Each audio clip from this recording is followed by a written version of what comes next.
چنانچہ اللہ والوں کی محفلیں اللہ کی محبوب محفلیں ہوتی ہیں۔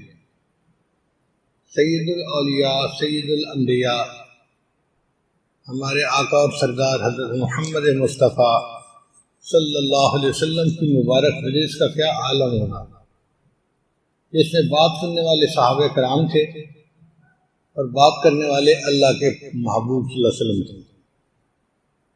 ان کی زبان مبارک سے کیا پھول جھڑتے ہوں گے اور صحابہ کرام اس کو کتنی شوق سے اور محبت سے سنتے ہوں گے۔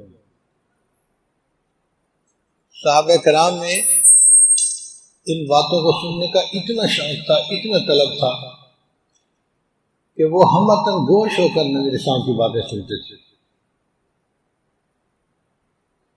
ان کی یہ طلب اللہ کو پسند آئی اور اللہ نے اپنے حبیب صلی اللہ علیہ وسلم کو حکم فرمایا، اے میرے حبیب صلی اللہ علیہ وسلم، آپ ان لوگوں کے درمیان جا کر بیٹھا کریں، انہیں ٹائم دیا کریں۔ تو نبی اسلام مسجد نبوی میں تشریف لائے، اصحاب صفہ بیٹھے ہوئے تھے، ان کے درمیان آ کر بیٹھ گئے اور فرمایا کہ وہ کتنے خوش نصیب لوگ ہیں کہ اللہ تعالیٰ نے اپنے محبوب صلی اللہ علیہ وسلم کو حکم دیا ہے کہ آپ ان کے پاس جا کر بیٹھیں اور انہیں اپنی محفل سے فائدہ پہنچائیں۔ یعنی اللہ نے نبی علیہ السلام کو حکم دیا کہ آپ تشریف لے جائیں اور ان کے درمیان وقت گزاریں۔ یہ طلب رکھنے والے ہیں، یہ آپ سے دین سیکھنا چاہتے ہیں، یہ آپ سے نور کو حاصل کرنا چاہتے ہیں۔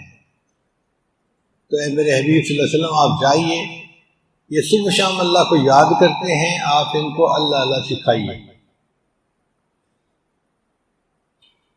ایک ایسی محفل کا آج تذکرہ ہم کریں گے۔ نبی علیہ السلام نے ارشاد فرمایا، حبب الی من دنیاکم ثلاث، مجھے تمہاری دنیا میں سے 3 چیزیں پسند ہیں۔ اس سے اندازہ لگائیے کہ نبی علیہ السلام کا انقطاع عن دنیا کتنا کامل تھا۔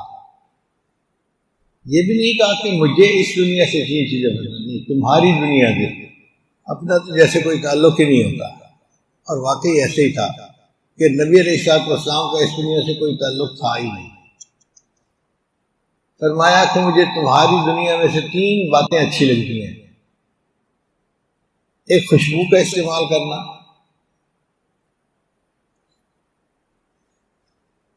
دوسرا نیک بیوی، اور تیسرا میری آنکھوں کی ٹھنڈک نماز میں ہے۔ تو نبی علیہ السلام نے 3 باتوں کا تذکرہ کیا۔ اب ہم غور کریں تو یہ تینوں اعمال انسان کو پاک صاف کر دیتے۔ عام دستور کے مطابق بندہ خوشبو اس وقت استعمال کرتا ہے جب نہا لیتا ہے، تو نہانے سے بدن صاف ہو گیا اور خوشبو لگانے سے بدن معطر بھی ہو گیا، پاکیزہ جسم ہو گیا۔ پھر انسان کے دماغ میں شیطانی، نفسانی، شہوانی خیالات آتے رہتے ہیں۔ جب وہ اپنی بیوی کے ساتھ وقت گزار لیتا ہے تو بندے کی طبعی ضرورت پوری ہو جاتی ہے، اور وہ جو ایک ذہن کے اوپر بوجھ ہوتا ہے وہ اتر جاتا ہے، تو دماغ خیالات سے پاک ہو گیا۔ اور نماز سے انسان کا دل گناہوں سے پاک ہو جاتا ہے۔ ان الصلاۃ تنہی عن الفحشاء والمنکر، اللہ فرماتے ہیں کہ نماز انسان کو فحش کاموں سے اور برے کاموں سے روک دیتی ہے۔ کوئی بندہ یہ سوچے کہ میں تو نماز بھی پڑھتا ہوں اور برے کام بھی نہیں چھوڑتا، تو بھائی اس کا مطلب یہ ہوا کہ نماز نہیں ہے۔ اگر نماز ہوتی تو اثر دکھاتی۔ اب بہت سارے تو ہم میں سے ٹکرے ہی مارتے ہیں، کھڑے کہیں ہوتے ہیں، دل دماغ کہیں پہنچا ہوا ہوتا ہے۔ تو ایسی نماز جس میں انسان کا دل اللہ سے غافل ہو، اللہ اس کو پسند نہیں فرماتے، بلکہ حدیث پاک میں آتا ہے کہ ایسی نماز اللہ تعالیٰ بندے کے منہ پر مار دیتے ہیں کہ مجھے تمہاری اس نماز کی کوئی ضرورت نہیں ہے۔ نماز کا مقصد اللہ کی یاد ہے. اقم الصلاۃ لذکری، اور نماز قائم کرو میری یاد کی خاطر.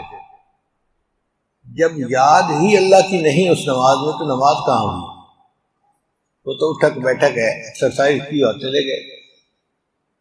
اگر ہم خشوع و خضوع کے ساتھ تعدیل ارکان کے ساتھ نماز پڑھیں تو اس سے ہمارا دل پاک ہوگا، دین کے ساتھ اس کے سلوک سے زندگی گزاریں، ہمارا دماغ پاک ہوگا، اور ہم نہائیں اور خشوع استعمال کریں، اس سے ہمارا جسم پاک ہوگا. تو تینوں عمل انسان کو پاک کرنے والے ہمارے ہیں. تن کو بھی پاک کر دیتے ہیں، من کو بھی پاک کر دیتے ہیں. ظاہری غسل نے تو تن کو پاک کر دیا، لیکن نماز پڑھنے نے انسان کے من کو بھی پاک کر دیا، اندر کو بھی پاک کر دیا. اور اگر آپ غور کریں تو شریعت مطہرہ کا اصل مقصد ہی یہی ہے. جتنے اعمال شریعت نے بتائے ان کا مقصد یہی ہے، انسان کو پاک کرنا. اللہ تعالیٰ قرآن مجید میں ارشاد فرماتے ہیں کہ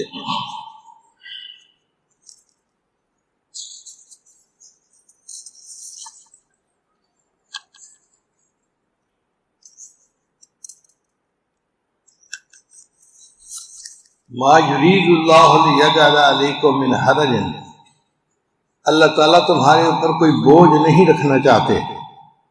ولکن یرید لیطہرکم، بلکہ وہ چاہتے ہیں کہ تمہیں پاک کریں. ولیتم نعمتہ علیکم، اور اپنی نعمتیں تمہارے اوپر مکمل کریں. یعنی جب بندہ گناہوں سے پاک ہو جاتا ہے تو اللہ کی نعمتیں اس کے اوپر کامل ہو جاتی ہیں. تو اللہ چاہتے ہیں کہ میرے بندے پاک ہو جائیں اور میری نعمتوں کو حاصل کرنے والے بن جائیں. شریعت نے حکم دیا کہ غیر محرم سے نظر کو بچاؤ. اب نوجوان سمجھتے ہیں کہ یہ کیا پابندی لگا دی؟ بھئی یہ پابندی اس لیے لگائی کہ انسان کا من پاک رہے. آنکھ دیکھے گی تو آنکھ ناپاک، زبان بات کرے گی زبان ناپاک، انسان کے دل میں اس کی محبت آ گئی تو دل ناپاک. اور اگر شریعت کے حکم کو سامنے رکھتے ہوئے یہ بندہ اس میں بچ گیا تو اس کی نگاہ بھی پاک ہو گئی، زبان بھی پاک ہو گئی، اور اس کا دل بھی پاک ہو گیا. شریعت کے تمام احکام کا اصل مقصد انسان کو باطن کی نجاست سے پاک کرنا ہے. تو فرمایا ما یرید اللہ لیجعل علیکم من حرج، اللہ تعالیٰ تمہارے اوپر کوئی بوجھ مشقت نہیں ڈالنا چاہتے. ولکن یرید لیطہرکم، بلکہ اللہ چاہتے ہیں کہ وہ تمہیں پاک کر دیں، اور جب تم پاک ہو جاؤ گے ولیتم نعمتہ علیکم، اللہ تم پر اپنی نعمتوں کو مکمل کر دے گا. جتنا پاکیزگی بڑھتی جائے گی اللہ کی نعمتوں میں اضافہ ہوتا جائے گا. اور یہ نماز اللہ تعالیٰ کے خزانوں کی کنجی ہے، چابی ہے. آج کل ہم نے دنیا میں دیکھا ہے کہ ایک ہوتی ہے ماسٹر کی، وہ عجیب ہوتی ہے، جس تالے کو لگاؤ وہ کھل دیتی ہے. امریکہ میں ایک مرتبہ ہم ٹھہرے ہوئے تھے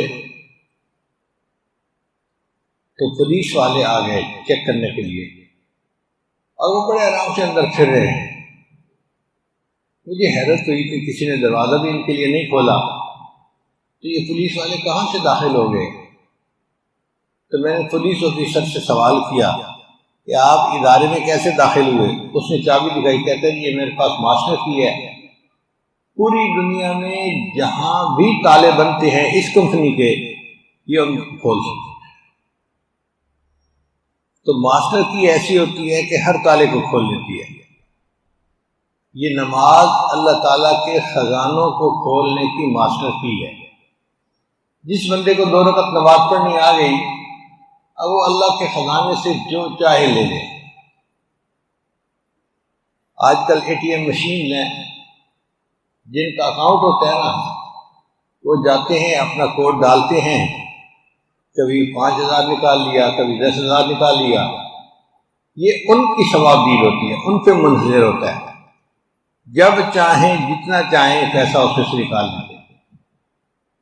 بالکل یہی مسئلہ ہے نماز کا، کہ نماز اللہ کے خزانے سے نعمتیں حاصل کرنے کے لیے ایک ماسٹر کی ہے۔ 2 رکعت نفل پڑھیے، اللہ سے مانگیے، اللہ خزانے کے دروازے کھول دیں گے، نعمت عطا فرما دیں گے۔ چنانچہ صحابہ کرام کی زندگیوں کو دیکھیں، 2 رکعت پڑھتے تھے تو بارش ہو جاتی تھی، جس مقصد کے لیے پڑھتے تھے اللہ اس مقصد کو پورا کر دیں گے۔ نبی علیہ السلام جب دنیا سے تشریف لے جانے لگے تو آپ نے اس بات کی تسلی کر لی کہ میری امت ایسی نماز پڑھنا سیکھ لے جس نماز پڑھنے سے یہ اللہ سے جو چاہیں مانگ سکتے ہیں۔ اس کی مثال یوں سمجھیں، آپ حج پہ جا رہے ہیں اور پیچھے گھر میں آپ کا بڑا بیٹا ہے، آپ اس کو ہر دروازے کی چابی حوالے کر دیتے ہیں، بیٹا یہ ہو تو ایسے کر لینا، یہ ہو تو ایسے کر لینا، اور اگر یہ مسئلہ بنے تو یہ چابی ہے، اس ٹرنک کا دروازہ کھول کے اس میں سے فلاں چیز لے لینا۔ پھر آپ کو تسلی ہو جاتی ہے کہ اب میرے بیٹے کو پیچھے جو ضرورت بھی پیش آئی وہ اپنی ضرورت کو پورا کر سکے گا۔ اسی طرح نبی علیہ السلام جب اس دنیا سے تشریف لے جانے لگے تو آپ صلی اللہ علیہ وسلم نے صحابہ کو نماز سکھائی، ارشاد فرمایا صلو کما رأیتمونی اصلی، تم نماز پڑھو جیسے مجھے نماز پڑھتے دیکھتے ہو، میری طرح نماز پڑھو گے تمہاری نماز اللہ کے ہاں قبول ہوگی، اور پھر اللہ تمہیں وہ دے دیں گے جو تم اللہ سے مانگو گے۔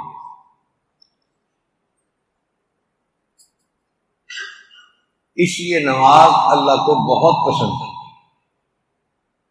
اللہ کے محبوب صلی اللہ علیہ وسلم کو نماز بہت پسند تھی۔ صحابہ کرام کی تو عادت تھی، کوئی مسئلہ ہو جاتا تھا فوراً 2 رکعت پڑھ کے اللہ سے مانگتے تھے، اللہ مسئلے کو حل کر دیا کرتے تھے۔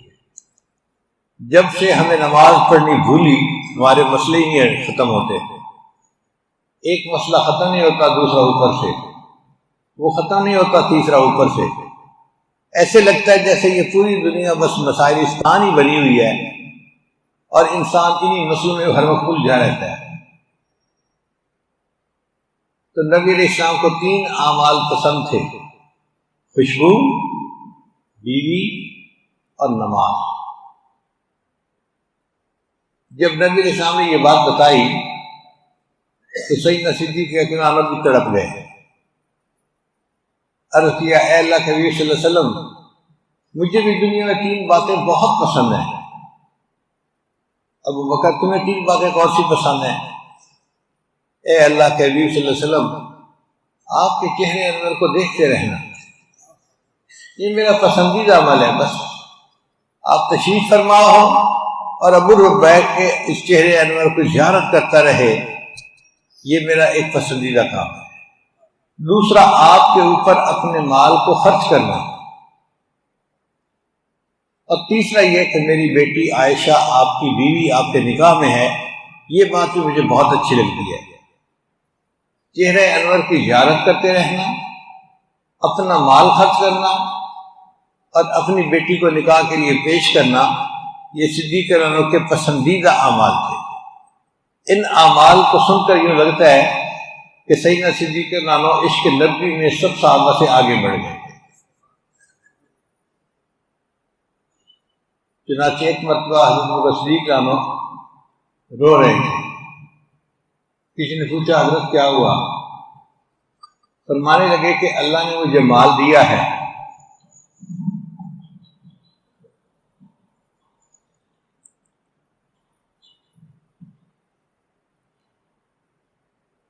اور میں چاہتا ہوں کہ اپنا مال نبی علیہ السلام کی خدمت میں پیش کروں، مگر کہا یہ جاتا ہے کہ دینے والا ہاتھ اوپر ہوتا ہے اور لینے والا ہاتھ نیچے ہوتا ہے۔ میں نبی علیہ السلام کی یہ بے ادبی نہیں کرنا چاہتا، تو میں اللہ سے دعا مانگ رہا ہوں کہ اللہ نبی علیہ السلام کے دل میں یہ بات ڈال دیجئے وہ ابو بکر کے مال کو اپنا مال سمجھ کے اس طرح خرچ کر لیا کریں، مجھے دینے کی بھی ضرورت پیش نہ آئے، محبوب خود ہی حکم فرما دیں۔ تو اتنا انہوں نے اپنا مال نبی السلام کی خدمت میں پیش کیا۔ ایک ایسا موقع بھی آیا جب نبی علیہ السلام نے اعلان فرمایا کہ اللہ کے راستے میں نکلنا ہے، تم اپنا مال پیش کرو، وہ لانو بڑے خوش ہوئے، فرماتے ہیں میرے پاس مال بھی تھا اور میں ہمیشہ اس کوشش میں ہوتا تھا کوئی موقع آئے اور مجھے ابو بکر سے آگے بڑھنے کا موقع مل جائے۔ تو آج اس کے لیے حالات سازگار تھے۔ میں گھر آیا، میں نے اپنا آدھا مال گھر والوں کے لیے رکھا اور آدھا مال نبی علیہ السلام کی خدمت میں پیش کر دیا، نصف لی و نصف لک، آدھا میرے لیے آدھا تیرے لیے۔ جب نبی علیہ السلام کی خدمت میں مال پیش کیا تو اللہ کے محبوب صلی اللہ علیہ وسلم نے پوچھا عمر گھر والوں کے لیے کیا چھوڑ کے آئے؟ اے اللہ کے وسلم آدھا مال گھر والوں کے لیے چھوڑ کے آیا اور آدھا مال آپ کی خدمت میں پیش کیا۔ اتنے میں وہ رفیق نبوت بھی آ گیا۔ اسی اسنا میں سیدنا صدیق اکبر تشریف لائے اور انہوں نے گھر کے اندر جو کچھ تھا سارا کا سارا سمیٹ لیا اور نبی علیہ السلام کی خدمت میں لا کے پیش کر دیا۔ حتیٰ کہ جو خود کپڑے پہنے ہوئے تھے نا، اس کی بجائے ٹاٹ کے کپڑے پہن لیے اور وہ کپڑے بھی اس سامان کے اندر ڈال دیے۔ اے اللہ کے وسلم یہ میری طرف سے قبول فرمائیے۔ ابو بکر تم گھر میں کیا چھوڑ کے آئے ہو؟ اے اللہ کے حبیب صلی اللہ علیہ وسلم گھر والوں کے لیے اللہ اور اس کے رسول کافی۔ اس قدر اپنا پورا مال اللہ کے راستے میں خرچ کرنا یہ صدیق مولانا کی خصوصیت ہے۔ آپ کے چہرے انور کو دیکھتے رہنا، آپ کے اوپر اپنے مال کو خرچ کرنا اور اپنی بیٹی آپ کے نکاح میں پیش کرنا۔ چنانچہ سیدنا صدیق کرام اس بات کو بہت پسند فرماتے تھے کہ میری بیٹی نبی علیہ السلام کے نکاح میں ہے اور اس کو اللہ نے خدمت کا یہ شرف عطا کیا۔ اور نبی علیہ السلام کی جتنی ازواج تھی ان میں سب سے زیادہ محبت آپ صلی اللہ علیہ وسلم کو عائشہ صدیقہ عنہا تھی۔ چنانچہ ایک مرتبہ نبی علیہ السلام نے دعا مانگی کہ اے اللہ میں اپنی طرف سے تو بیویوں میں عدل کا پوری کوشش کرتا رہتا ہوں، مگر انسان ہونا دل کا ملان کس طرف زیادہ ہوتا ہے تو یہ میرے بس میں نہیں، تو جو چیز میرے بس میں نہیں اس پر پھر میری پکڑ بھی نہ فرمانا۔ تو محبوب صلی اللہ علیہ وسلم بھی ان سے بہت محبت فرماتے تھے۔ ایک مرتبہ سیدہ فاطمہ رضی اللہ عنہا بیٹھی تھیں تو ام المؤمنین عائشہ رضی اللہ تعالیٰ عنہا نے ان سے کوئی بات چیت شروع کی۔ اب رشتہ تو تھا ماں بیٹی والا کہ عائشہ رضی اللہ عنہا ام المؤمنین تھیں اور فاطمہ الزہرا رضی اللہ تعالیٰ عنہا وہ خاتون جنت تھی، جنتی عورتوں کی سردار تھی اور نبی علیہ السلام کی بیٹی تھی۔ درجے میں فرق تھا مگر عمر میں زیادہ فرق نہیں تھا۔ تو فاطمہ الزہرا رضی اللہ عنہا مسکرائیں۔ ام المؤمنین عائشہ رضی اللہ عنہا نے پوچھا فاطمہ مسکرا کیوں رہی ہو؟ میں اس لیے مسکرا رہی ہوں کہ آپ کے والد ابو بکر صدیق ہیں اور میرے والد اللہ کے محبوب ہیں، تو مجھے اللہ نے یہ فضیلت دی ہے کہ میں نبی علیہ السلام کی نور نظر ہوں، لخت جگر ہوں، میں اس پر مسکرا پڑی ہوں۔ جب انہوں نے یہ بات کی تو سیدہ صدیقہ عنہا نے آگے سے فوراً جواب دیا فاطمہ تم بالکل ٹھیک کہتی ہو، آپ نبی علیہ السلام کی بیٹی ہو، یہ بڑی فضیلت کی بات ہے۔ ہمیں ایمان ملا آپ کے والد کے صدقے، ہمیں قرآن ملا آپ کے والد کے صدقے، ہمیں دنیا میں اللہ نے عزت و شرف عطا کیا آپ کے والد کے صدقے، جو کچھ ملا ہمیں آپ کے والد کے ذریعے سے ملا، ہمیں حتیٰ کہ رحمان ملا تو وہ بھی آپ کے والد کے ذریعے سے ملا۔ لیکن فاطمہ ایک بات میں بھی بتاؤں؟ بتا دیجیے۔ کہنے لگی کہ میں سوچ رہی ہوں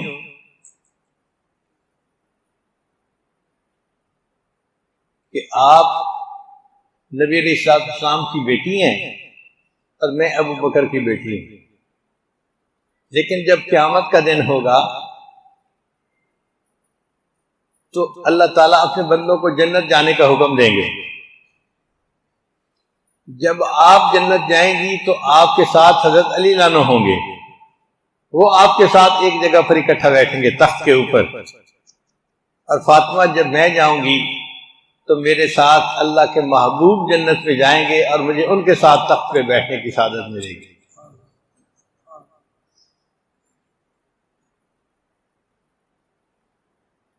تو نبی اسلام نے ارشاد فرمایا کہ مجھے 3 چیزیں پسند ہیں: خوشبو، بیوی اور نماز۔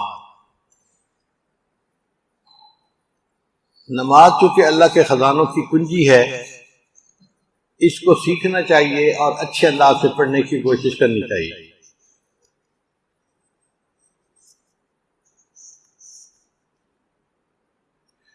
اس لیے باقی اعمال دنیا میں اللہ نے فرض کیے، نماز کو اللہ نے اپنے محبوب صلی اللہ علیہ وسلم کو عرشوں پہ بلایا اور وہاں پہ فرض فرمایا۔ تو جب گھر بلا کے کسی مہمان کو تحفہ دیا جائے تو بڑا قیمتی اور عزت والا ہوتا ہے، معمولی نہیں ہوتا۔ تو اللہ نے عرشوں پہ بلا کے یہ تحفہ عطا کیا۔ اس کا مطلب یہ کہ نماز اللہ تعالیٰ کی طرف سے بہت بڑا انعام ہے جو اللہ نے اس امت کو عطا کیا۔ پھر صدیق اکرم نے 3 باتیں کہیں: نبی اکرم صلی اللہ علیہ وسلم کے چہرے کو دیکھتے رہنا، اور واقعی اللہ نے اپنے محبوب صلی اللہ علیہ وسلم کو حسن ایسا دیا تھا کہ دیکھنے والے دیکھتے رہتے تھے، ان کا دل بھرتا ہی نہیں تھا۔ حدیث مبارکہ میں ایک بوڑھے تھے صحابی، وہ آتے اور محفل میں بیٹھ جاتے اور بس نبی علیہ السلام کے چہرے انور کو دیکھتے ہی رہتے۔ مجلس کے باقی لوگ نبی علیہ السلام سے سوال پوچھتے، علم سیکھتے، یہ بالکل خاموش بیٹھے بس دیکھ رہے ہیں۔ جب مجلس ختم ہوتی تو یہ اٹھ کے چلے جاتے۔ ایک دن نبی علیہ السلام نے ان سے پوچھا کہ آپ کا کیا حال ہے؟ آپ نے کبھی کوئی بات پوچھی نہیں، سیکھی نہیں، آپ آ کے خاموش بیٹھ جاتے ہیں، مجھے دیکھتے رہتے ہیں اور چلے جاتے ہیں۔ اے اللہ کے حبیب صلی اللہ علیہ وسلم، میں جب گھر میں ہوتا ہوں نا تو مجھے آپ کی یاد آتی ہے، پھر مجھ سے برداشت نہیں ہوتا، میں سارے کام چھوڑ دیتا ہوں اور میں آپ کی خدمت میں آ کے بیٹھتا ہوں اور آپ کے چہرے انور کو دیکھتا رہتا ہوں۔ آپ کی دید تو بس میرے لیے عید بن جاتی ہے اور میرا دل ہی نہیں بھرتا۔ پھر جب مجلس ختم ہوتی ہے تو میں اٹھ کے چلا جاتا ہوں۔ تو نبی علیہ السلام نے ارشاد فرمایا کہ جس شخص نے محبت کے ساتھ میرے چہرے پر ایک نظر ڈالی، اللہ تعالیٰ اس کے بدلے اس کو قیامت کے دن جنت عطا فرمائے۔ تو یہ تو نبی علیہ السلام کی دید میں گھنٹوں بیٹھتے تھے۔ حضرت بلال عنہ کا بھی یہی مسئلہ تھا۔ علامہ اقبال نے ان کے بارے میں لکھا: ادائے دید سراپا نیاز تھی تیری۔ یہ بلال رضی اللہ تعالیٰ عنہ جو آپ نبی علیہ السلام کو دیکھتے تھے تو بڑے نیاز عاجزی کے ساتھ، ادائے دید سراپا نیاز تھی تیری، کسی کو دیکھتے رہنا نماز تھی تیری۔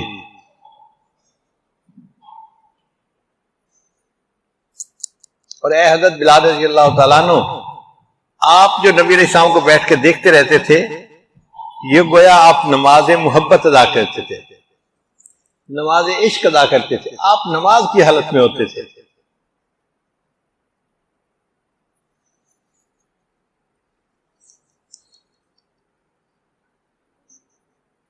چنانچہ ایسا بھی ہوا کہ جبریل علیہ السلام تشریف لائے اور عرض کیا: اے اللہ کے حبیب صلی اللہ علیہ وسلم، اللہ نے ابو بکر کی طرف سلام بھیجے ہیں۔ آپ سوچئے کیا سعادت پائی کہ اللہ کی طرف سے ان کو سلام آتے تھے، اور اللہ نے پوچھا ہے کہ ابو بکر سے پوچھو کیا اس حال میں مجھ سے راضی ہے، کیونکہ وہ اپنا سارا مال اللہ کے راستے میں دے چکے تھے۔ تو وہ صدیق لانو کی آنکھوں میں آنسو آ گئے اور وہ کہنے لگے میں اپنے اللہ سے ہر حال میں راضی ہوں۔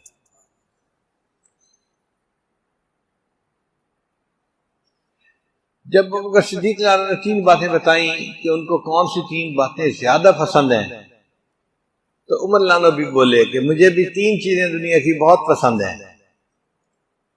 پہلا کام عمل بالمعروف کرنا، نیک کام کا حکم دینا، اور دوسرا کام نہی عن المنکر، گناہ کے کام سے کسی کو روکنا۔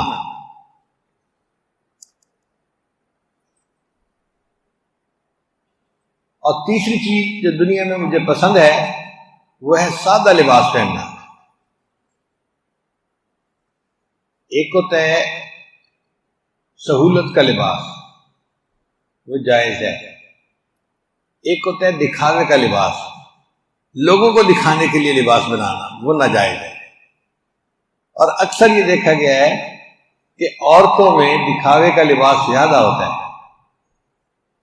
وہ خریدتے وقت یہ سوچتی ہیں کہ فلاں دیکھے گی تو کیا سوچے گی، فلاں دیکھے گی تو کیا سوچے گی، بس دکھاوا ہی ہوتا ہے ان کے ذہن میں، اور یہ چیز اچھی نہیں ہے۔ انسان جو کام کرے اللہ کے لیے کرے تاکہ اللہ کے ہاں وہ قبول بھی ہو جائے۔ حضرت عمر لانو لباس پہنتے تھے، کئی مرتبہ اس پر پیوند لگے ہوتے تھے۔ ایک مرتبہ مسلمانوں نے بیت المقدس کا گھیراؤ کیا،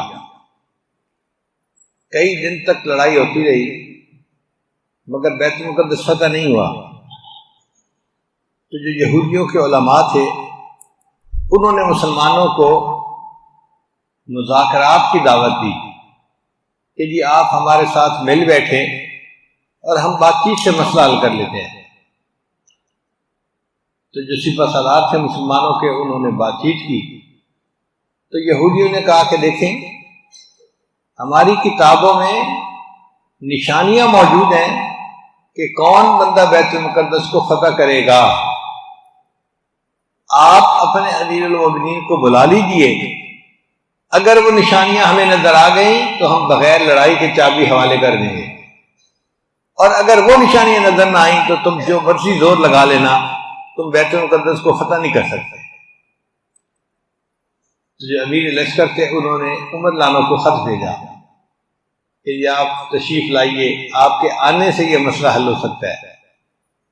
تو عمر لانو نے جانے کا ارادہ کر لیا۔ اب جب نکلنے لگے تو جو لباس تھا نا اس کے اوپر کپڑے کے بھی پیوند لگے ہوئے تھے اور ایک پیوند چمڑے کا بھی تھا، یعنی کپڑا نہیں تھا پیوند لگانے کے لیے، اس کی جگہ چمڑے کو سی دیا گیا تھا، کپڑے کے ساتھ چمڑے کا پیوند۔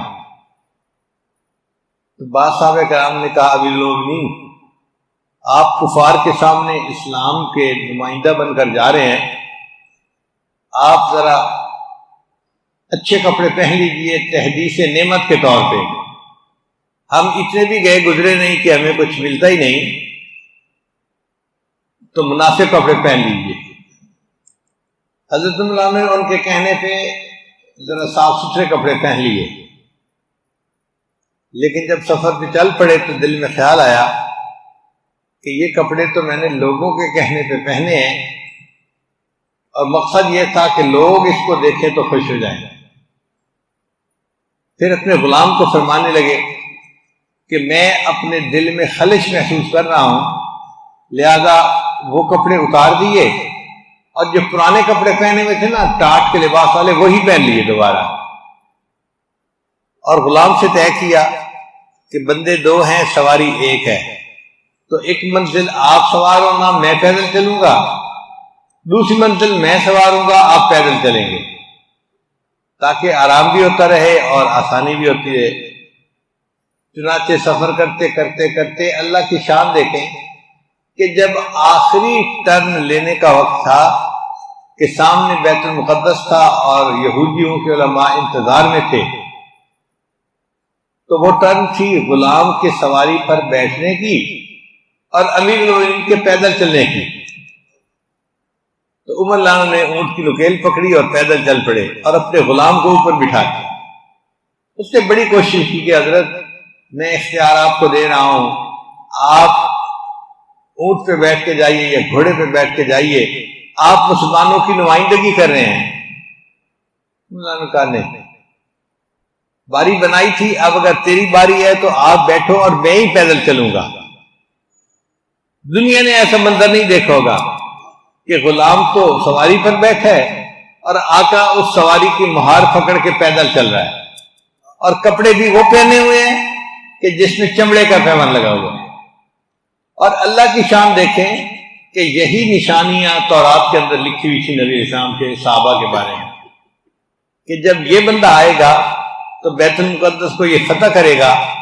یہودی علماء نے یہ نشانیاں دیکھی اور انہوں نے خود چابیاں حوالے کر دی، اور اللہ نے بیت المقدس کو مسلمانوں کے ہاتھوں فتح کروا دیا۔ تو حضرت عمر رضی اللہ عنہ کو 3 چیزیں دنیا میں پسند تھیں: عمل بالمعروف کرنا، نہی عن المنکر کرنا، اور سادہ کپڑے پہننا۔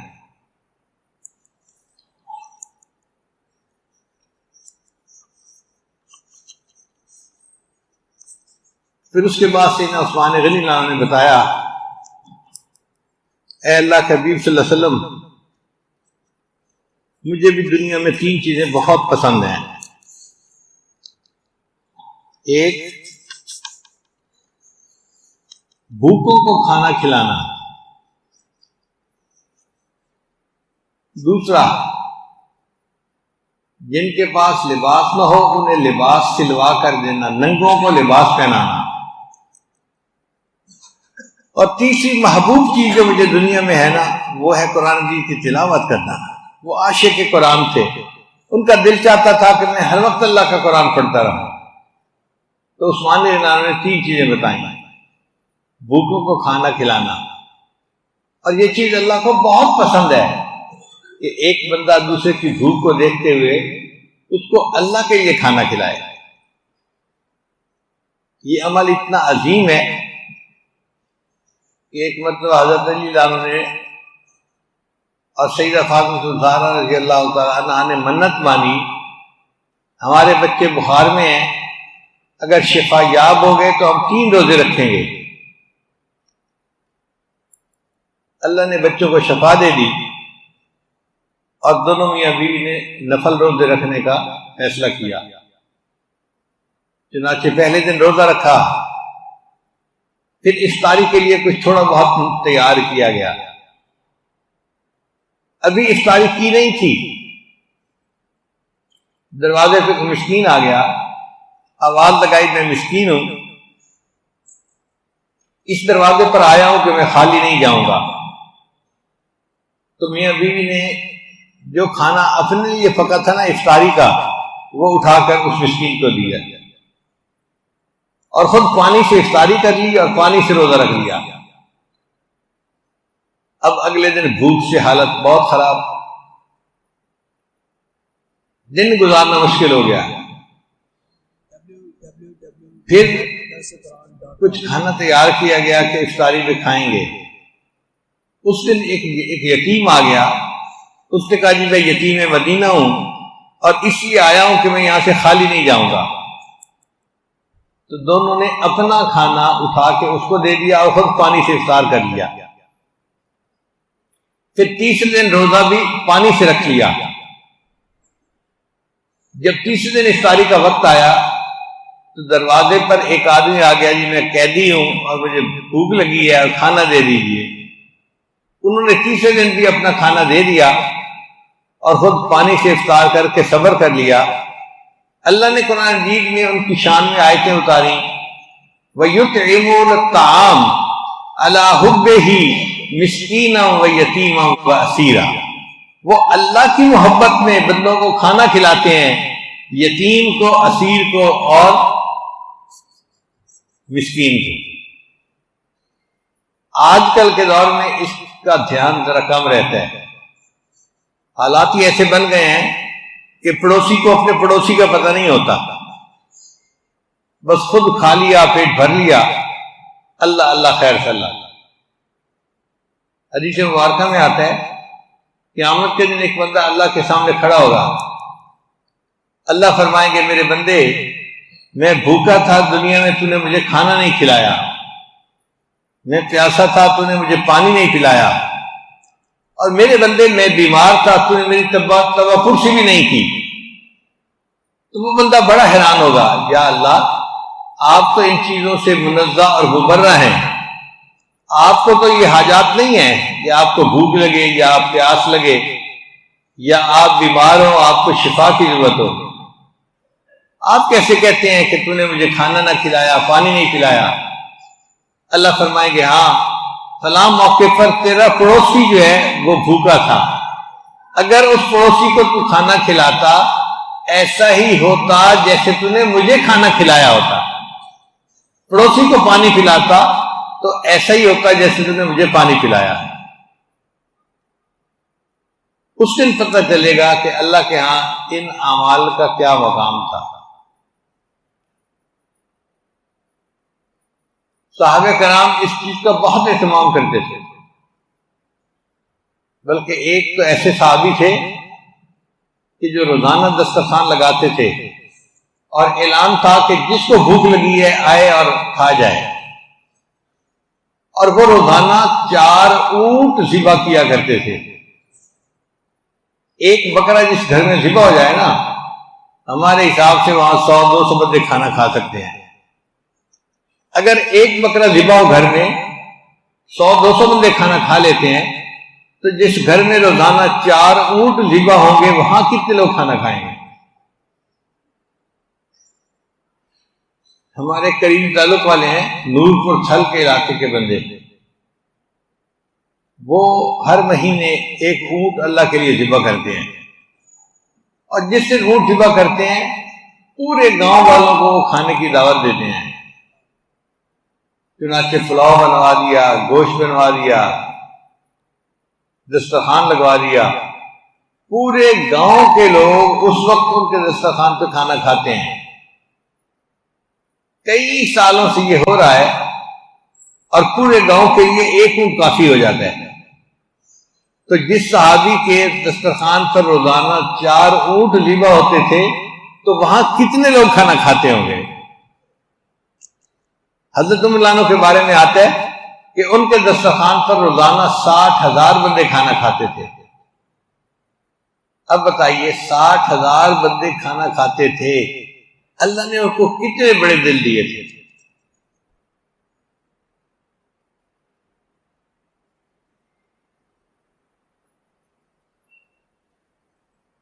تو بھوکے کو کھانا کھلانا یہ اللہ کے ہاں ایک پسندیدہ عمل ہے۔ آج تو مہمان گھر آئے نا، جو خدمت گار حضرات ہیں وہ مہمان کو بھی نہیں پوچھتے کہ کھانا کھلانا نہ پڑ جائے۔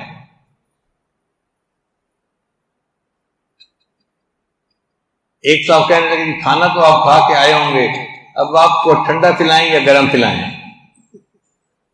اس نے کہا پہلے کھانا کھلا دیں، پھر ٹھنڈا بھی پلا دیں، گرم بھی پلا دیں، جیسی روح ویسے فرشتے۔ مگر کوشش یہ ہونی چاہیے میزبان کی کہ آنے والا مہمان میرے دسترخوان پر کھانا کھائے، کیونکہ مجھے اس کا ثواب ملے گا۔ علماء نے لکھا ہے کہ اگر بالفرض اللہ تعالیٰ کسی گھر آ جاتے، یہ چیز ممکن تو نہیں ہے، ہم سوچ رہے ہیں، اگر بالفرض اللہ تعالیٰ کسی گھر میں مہمان آ جاتے تو جس خوشی کے ساتھ وہ اپنے اس مہمان کی مہمان نوازی کرتا، مہمان کی مہمان نوازی اس خوشی کے ساتھ کرنی چاہیے، کیونکہ اللہ نے فرمایا من کان یؤمن باللہ والیوم الآخر فلیکرم ضیفہ، جو اللہ اور اس کے رسول پر ایمان رکھتا ہے، آخرت پر ایمان رکھتا ہے، اس کو چاہیے کہ مہمان کی مہمان نوازی کرے۔ ہم اس علاقے کے لوگ مہمان نوازی میں اتنے اچھے نہیں ہیں، بعض لوگ بہت اچھے ہیں، لیکن بعض لوگ جو ہیں بہت سستی کرتے ہیں، غفلت کرتے ہیں۔ دیکھیں مہمان ہمارا رزق نہیں کھا کے جاتا، اپنا رزق کھاتا ہے۔ ہمیں تو صرف دسترخوان بچھانے کا اور ان کے ہاتھ دھلانے کا ثواب مل جاتا ہے، سبب بن جاتے ہیں وہ۔ اس لیے حضرت مدنی رحمت اللہ علیہ ہر مہمان کے ہاتھ خود دھلاتے تھے،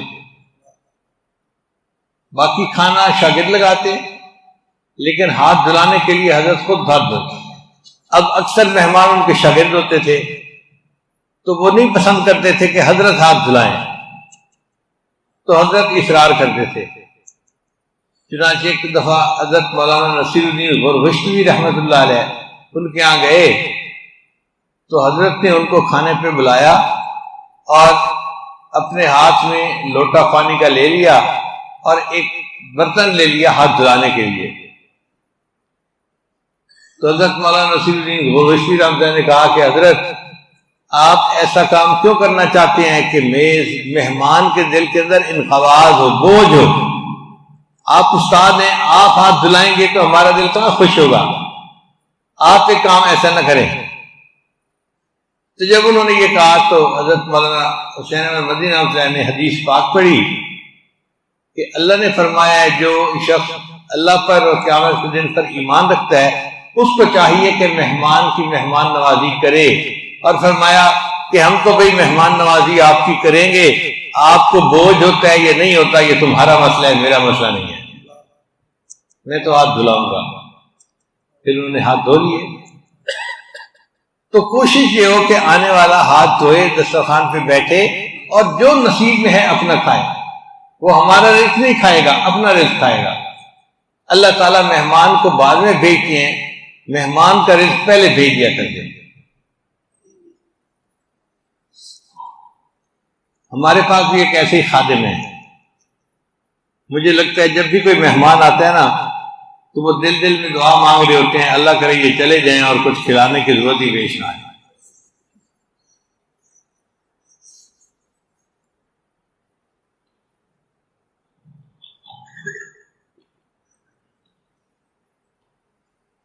ایک دن میں نے انہیں سمجھایا، میں نے کہا دیکھو بزرگوں نے کتابوں میں لکھا ہے جو اپنے بھائی کی ملاقات کے لیے گیا اور اس بھائی نے ان کو نہ کچھ کھلایا نہ کچھ پلایا، فَكَأَنَّمَا زَارَ مَيِّتًا، تو ایسے ہی جیسے وہ کسی میت سے ملاقات کر کے آ گیا ہے، مرے ہوئے سے ملاقات کر کے آ گیا۔ تو میں نے کہا بھائی میں اتنا گیا گزرا تو نہیں ہوں کہ اب آنے والے آئیں اور ایسے ہی چلے جائیں۔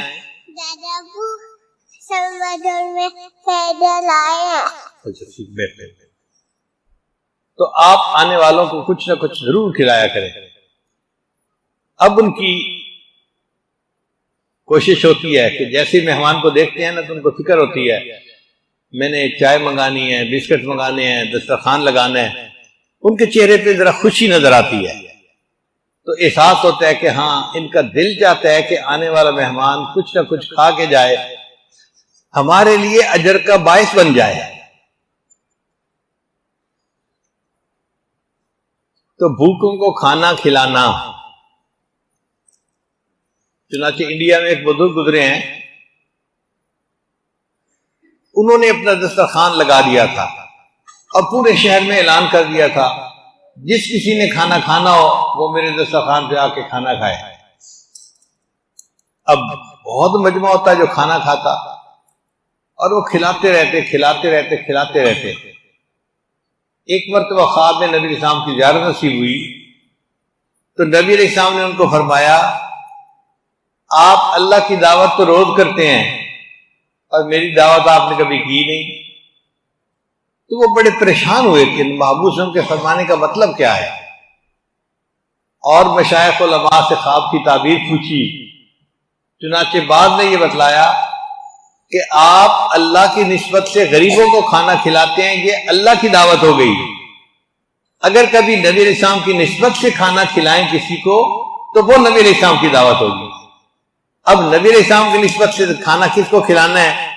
چنانچہ انہوں نے علماء، طلباء، قراء، حفاظ جو دین کے ساتھ تعلق رکھنے والے لوگ تھے ان کی دعوت کی، اور یہ دعوت گویا نبی علیہ السلام کی دعوت ہوگی۔ تو اس لیے کوشش یہ ہونی چاہیے کہ ہمارے دسترخوان پہ جو مہمان آیا ہے، عالم ہے یا نہیں ہے، کھانا کھائے، اور ہمیں اللہ کی مہمان نوازی کرنے کی یا نبی علیہ السلام کی مہمان نوازی کرنے کی سعادت نصیب ہو جائے. تو عمر رضی اللہ عنہ نے 3 باتیں بتائیں. نہیں، حضرت عثمان غنی رضی اللہ عنہ نے 3 باتیں بتائیں: بھوکوں کو کھانا کھلانا، ننگوں کو کپڑے پہنانا، اور تیسرا قرآن مجید کی تلاوت کثرت کے ساتھ کرنا.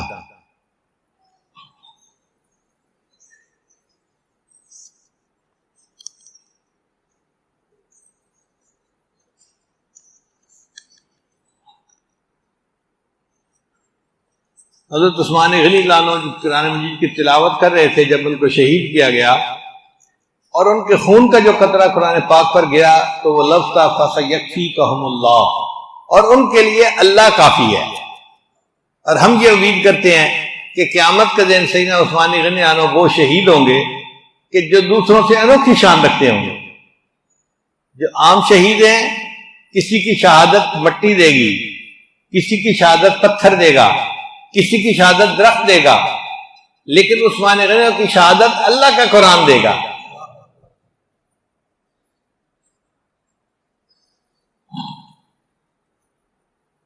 تو حضرت علی رضی اللہ عنہ تو فقیر انسان تھے، ان کے پاس مال پیسہ نہیں ہوتا تھا، بس وقت اللہ کے محبوب کی خدمت میں صحبت میں گزر جاتا تھا. تو جب کوئی بندہ کمائے گا ہی نہیں تو پیسہ کہاں سے آئے گا؟ اس لیے حضرت علی رضی اللہ عنہ پر زکوٰۃ فرض نہیں ہوتی تھی، وہ ایسے درویش میں رہتے. انہوں نے کہا کہ اے اللہ کے نبی صلی اللہ علیہ وسلم، مجھے بھی 3 چیزیں بہت پسند ہیں. پوچھا کون سی؟ تو فرمایا کہ پہلی چیز مہمان نوازی کرنا، دوسری چیز گرمی کے روزے رکھنا، اور تیسری چیز اللہ کے راستے میں جہاد کرنا.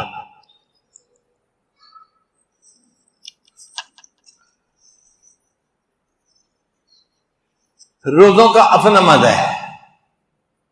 جیسے آج ہمیں کھانے کے مزے کا پتہ ہے نا کہ پیزے کا مزہ ایسے ہوتا ہے، اور پاستا کا مزہ ایسا ہوتا ہے، اور ٹمیٹو ساس کا مزہ ایسا ہوتا ہے. تو ہمیں کھانے کے مزے معلوم ہیں، بھوک کے بھی مزے ہیں. جو انسان روزہ رکھتا ہے نا، اس کو روزے میں جو انوار و تجلیات ملتے ہیں تو اس کو الگ لطف آتا ہے. چنانچہ روزہ رکھتے رہتے ہیں، ان کو روزہ بوجھ نظر نہیں آتا. حضرت علی عنہ بھی اسی طرح گرمی کے موسم میں روزہ رکھتے تھے. تو گرمیوں میں روزہ رکھنا یہ ان کا محبوب عمل تھا.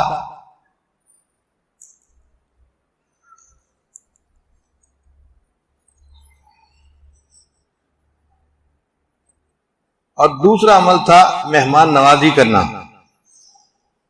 اور تیسرا عمل تھا اللہ کے راستے میں جہاد کرنا. چنانچہ حضرت علی عنہ کو نبی علیہ السلام نے اسد اللہ الغالب، اللہ کا شیر کہا تھا، اور اپنی تلوار جس کا نام ذوالفقار تھا نبی علیہ السلام نے ان کو عطا کی تھی، اور اللہ نے ان کے ہاتھ سے خیبر کو فتح کروا دیا تھا.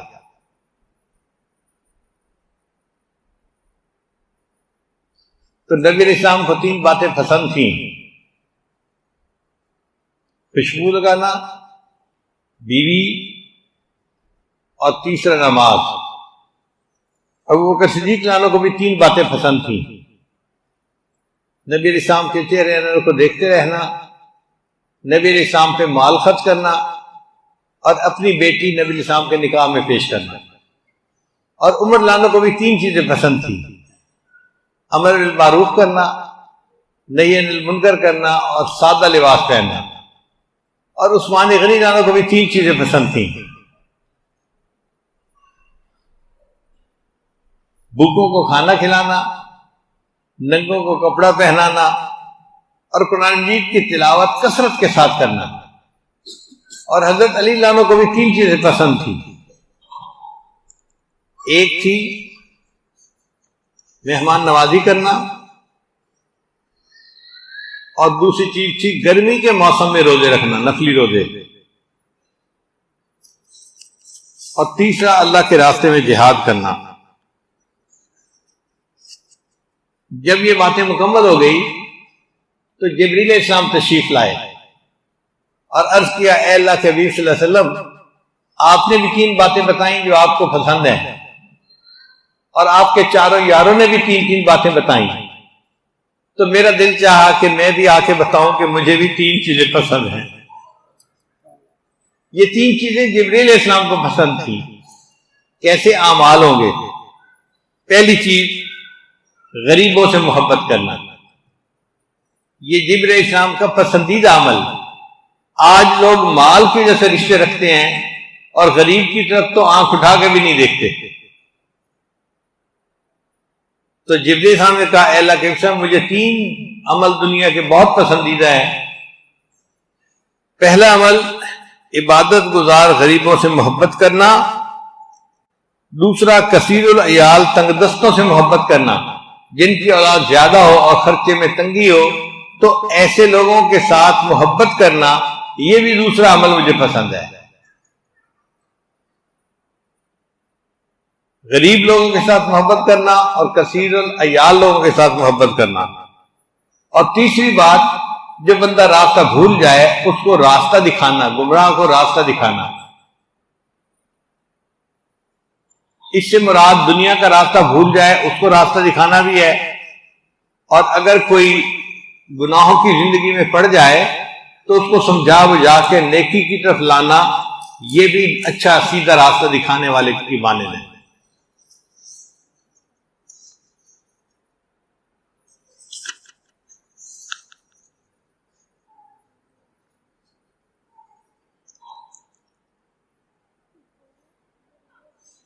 جبریل علیہ السلام نے 3 باتیں بتائیں، غریبوں سے محبت کرنا، کثیر العیال لوگوں سے محبت کرنا، اور تیسری بات کیا تھی؟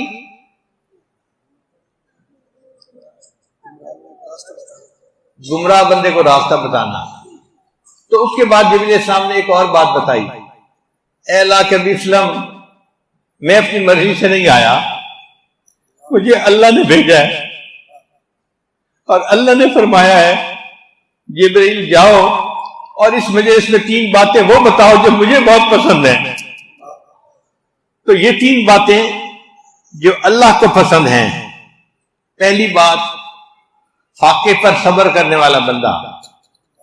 اگر اللہ کی طرف سے کسی کا رزق کم لکھا ہے اور فاقہ پیش آتا ہے تو وہ لوگوں کے سامنے شکوے نہ کرے، صبر کر لے۔ جو بندہ فاقے پر صبر کرتا ہے اللہ تعالیٰ اس بندے سے خوش ہوتے ہیں۔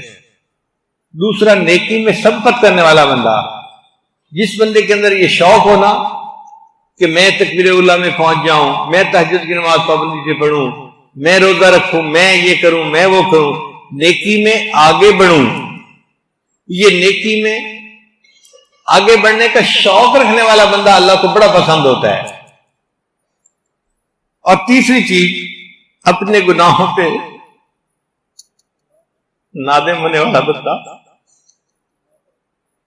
اللہ نے پیغام دے کر بھیجا کہ یہ بندہ مجھے بہت پیارا ہوتا ہے۔ حضرت موسیٰ علیہ السلام نے پوچھا اے اللہ، جب کوئی نیک آپ کو پکارتا ہے یا رب یا رب، آپ کیا جواب دیتے ہیں؟ تو اللہ نے فرمایا میرے پیارے موسیٰ علیہ السلام، جب کوئی نیک بندہ مجھے پکارتا ہے تو میں اس کے جواب میں لبیک کہتا ہوں۔ لبیک کا معنی میں حاضر ہوں۔ تو پوچھا اے اللہ، اگر کوئی گناہگار آپ کو پکارے؟ تو اللہ نے فرمایا موسیٰ علیہ السلام، جب کوئی گناہگار پکارتا ہے تو میں اس کے جواب میں 3 مرتبہ لبیک کہتا ہوں، لبیک لبیک لبیک۔ میرے بندے تو نے مجھے پکارا تو مجھ سے کیا چاہتا ہے؟ اللہ تعالیٰ کو یہ گناہگار بندے کا گناہوں پہ نادم ہونا اتنا پسند ہے۔ چنانچہ جبریل علیہ السلام نے بتایا اے اللہ کے وسلم، اللہ نے میزان کو بنایا ہے اور وہ میزان اتنا بڑا ہے کہ ہر عمل کو تول سکتا ہے۔ اتنا بڑا میزان ہے کہ ہر عمل اس میں تولا جا سکتا ہے، سوائے گنہگار بندے کے آنسوؤں کے۔ ان آنسوؤں پہ اس بندے کو اتنا ثواب ملتا ہے کہ میزان چھوٹا پڑ جاتا ہے، ثواب زیادہ ہو جاتا ہے۔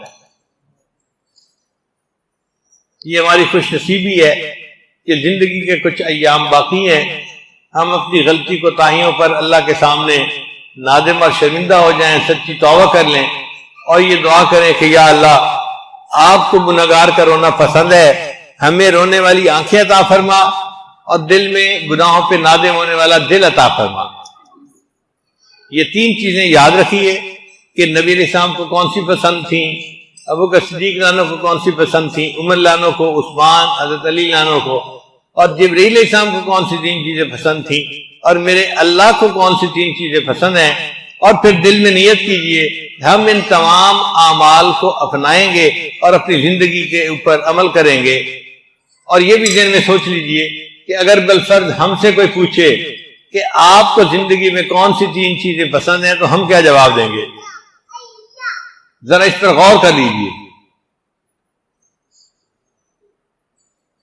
اور اگر ہمیں کوئی ایسے تین اعمال پسند نہیں ہے تو تین اعمال ڈھونڈ لیجئے۔